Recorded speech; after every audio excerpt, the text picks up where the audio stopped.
दीदी चार।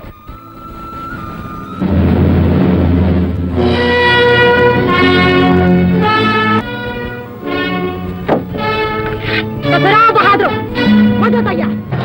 आज हम बात करेंगे अपने जमाने के मशहूर अभिनेता शम्मी कपूर की।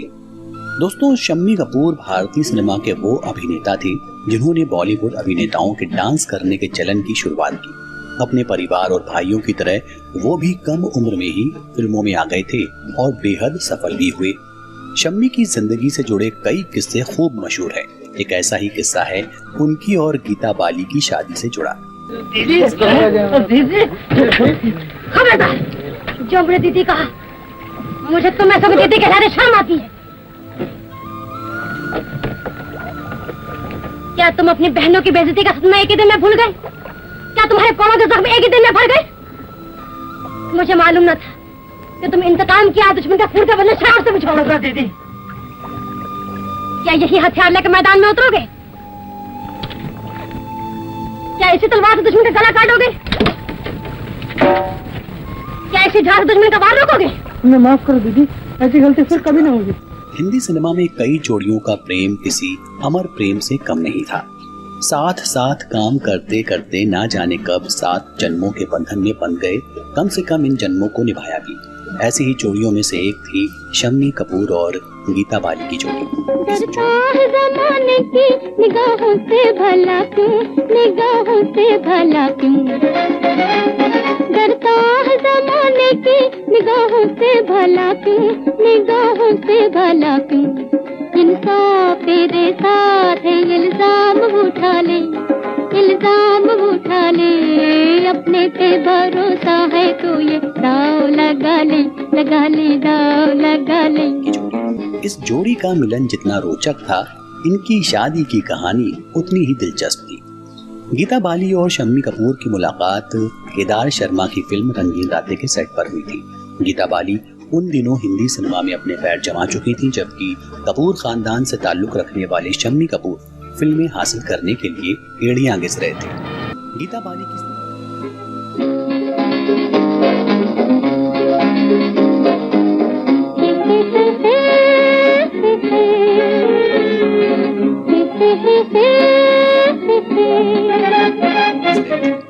गीता बाली की सिफारिश पर ही शम्मी कपूर को ये फिल्म मिली थी, लेकिन जल्द ही दरिया दिल गीता बाली ने अपने इस फिल्मी हीरो की हिचक को हवा में उड़ा दिया। गीता की दरिया दिली, बड़ी बड़ी आँखें और मोहक मुस्कान में खुद को भुला बैठी शम्मी कपूर। तुम्हारी कसम दीदी। हाँ दीदी। मेरी कसम नहीं, बल्कि शहीदों की खून की कसम खाओ और कहो, जब तक हम दुश्मनों से बदला नहीं लेते चैन से नहीं बैठेंगे। और कसम खाओ कि हम अपने वतन की खातिर अपने खून का आखिरी कतरा भी बहा देंगे। और जब तक जालिम पुर्तगालियों का सर नहीं कुचल देते। शम्मी कपूर में एक गजब का अल्हड़पन था। ये मस्त मौला गीता को भी रास आने लगा। आउटडोर शूटिंग पर रानीखेत गई रंगीन रातें की टीम और निर्देशक केदार शर्मा की तीखी नजरों के बीच शुरू हुआ मुलाकातों का सिलसिला टीम की वापसी तक पूरा परवान चढ़ चुका था। मुंबई पहुंचने तक दोनों जीने मरने की कसम खा चुके थे। मस्त मौला उन्हीं दिनों घर से भागकर माशूका को अपना कर मुंबई लौटे थे। शम्मी कपूर गीता के साथ शादी की कसम तो खा चुके थे, लेकिन उन्हें बखूबी पता था कि इतना आसान नहीं होगा। गीता बाली न केवल उनसे उम्र में काफी बड़ी थी, बल्कि वो बावरे नैन में बड़े भाई राज कपूर और आनंद मठ में पिता पृथ्वीराज कपूर की हीरोइन भी रह चुकी थी। उस पर शम्मी का हिचकोले खाता फिल्मी करियर। जाहिर था कि कपूर खानदान शम्मी को शादी की रजामंदी नहीं दे सकता था, लेकिन शम्मी थे कि गीता के लिए हर हद तोड़ने को तैयार बैठे थे। परिवार की नाखुशी उन्हें और बेकरार किए जा रही थी। गीता बाली शम्मी की इस परेशानी को समझ रही थी, लेकिन वो कर भी क्या सकती थी। शम्मी को इस परेशानी से निकाला उनके परम मित्र जॉनी वॉकर ने। तदबीर से बिगड़ी हुई तकदीर बना ले, तकदीर बना ले, अपने पे भरोसा है तो ये दाव लगा ले, लगा ले, दाव लगा ले, तदबीर से बिगड़ी हुई तकदीर बना ले, तकदीर बना ले, अपने पे भरोसा है तो ये दाव लगा ले, लगा ले, दाव लगा ले। खिलंदड़ और मस्त मौला जॉनी उन्हीं दिनों घर से भागकर अपनी माशूका को अपना बनाकर मुंबई लौटे थे। माशूका मिलने की खुशी में जॉनी का जोश पूरे शबाब पर था। इसी जोश में उन्होंने शम्मी कपूर को भी अपने पद चिन्हों पर आगे बढ़ने की सलाह दे डाली। वो जीना है जो अपने ही लिए हो, अपने ही लिए हो।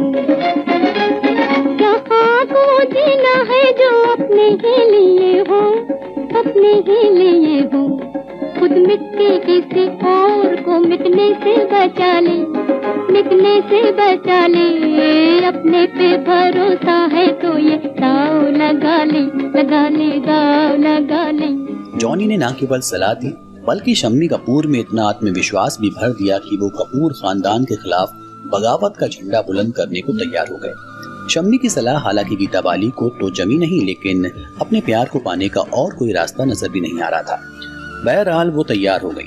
23 अगस्त 1955 की आधी रात को शम्मी कपूर, जॉनी वॉकर और हरी वालिया के साथ मुंबई स्थित बाण गंगा मंदिर में गीता शादी करने के लिए पहुंच गई।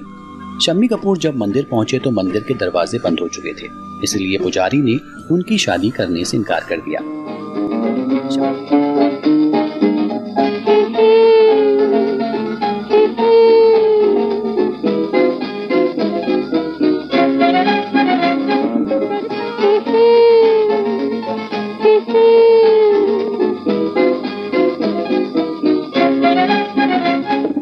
शम्मी की जिद और हालात को देखते हुए पुजारी ने उन्हें सुबह आने की सलाह दी और यह आश्वासन दिया कि मंदिर के कपाट खुलते ही शादी की पूरी रस्म अदा कर दी जाएगी। सवेरे 4 बजे शम्मी मंदिर के सामने हाजिर हो गए। गीता को अपना बनाने का उतावलापन और परिवार का डर उन पर इस कदर हावी था कि हड़बड़ी में वो ये भूल गए कि शादी के लिए उन्हें सबसे अहम चीज सिंदूर होता है। रस्मों और रिवाज निपटाने के बाद जब पुजारी ने उन्हें दुल्हन की मांग में सिंदूर भरने को कहा तो वो सकते में आ गए। मौके की नजाकत को देखते हुए गीता ने अपनी लिपस्टिक शम्मी के हाथों में थमा दी और सिंदूर की जगह लिपस्टिक लगाकर ही एक दूसरे के ये दोनों हो गए।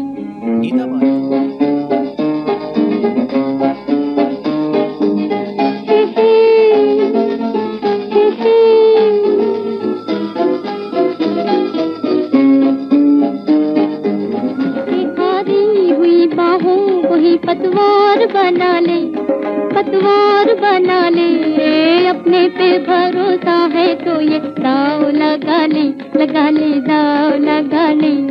तकदीर से बिगड़ी हुई तकदीर बना ले, तकदीर बना ले। अपने पे भरोसा है तो ये दाव लगा ले, लगा ले, दाव। गीता बाली से शादी करने के बाद जैसे शम्मी की रूठी किस्मत जाग उठी। शादी के बाद गीता ने न केवल शम्मी के मस्त मौला मिजाज पर लगाम कसी बल्कि उनके करियर की बागडोर भी अपने हाथों में ले ली। गीता बाली के साथ ने न केवल शम्मी को अनुशासित किया बल्कि उनमें एक जिम्मेदारी भी पैदा की, जिसकी वजह से वो करियर को लेकर काफी गंभीर हो गए। 1957 में आई नासिर हुसैन की फिल्म तुमसा नहीं देखा की धमाकेदार कामयाबी ने शम्मी के करियर का रुख ही बदल कर रख दिया। शम्मी का बदला अंदाज, लुक और ओपी नैयर के म्यूजिक ने दर्शकों को एकदम मस्त मदहोश कर दिया और शम्मी रातों रात स्टार हो गई।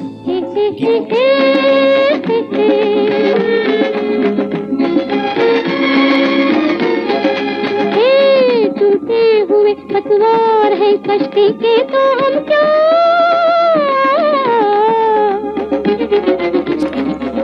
गीता और शम्मी का ये साथ ज्यादा दिनों तक नहीं रह सका। 1965 में जब शम्मी फिल्म तीसरी मंजिल की आउटडोर शूटिंग पर गए थे तो गीता को चेचक की बीमारी हो गई।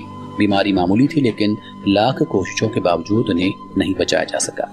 गीता की बीमारी की खबर सुनकर बदहवासी में अस्पताल पहुंचे शम्मी जब गीता के सामने पहुंचे तो 160 डिग्री टेम्परेचर में गीता तपती हुई उन्हें दिखी। गीता की हालत ऐसी हो गई थी कि वो शम्मी कपूर को पहचान भी नहीं पा रही थी। आखिरकार उन्हें बचाया नहीं जा सका। गीता और शम्मी की इस प्रेम कहानी का अंत उसी मंदिर के पास हुआ जहां 7 फेरे लेकर दोनों ने साथ जीने मरने की कसम खाई थी। फिल्मी सितारों की जिंदगी भी कभी कभी फिल्मों की तरह हो जाती है, फिल्मी हो जाती है। खैर, ये तो थी शम्मी कपूर और उनकी पत्नी गीता बाली की कहानी।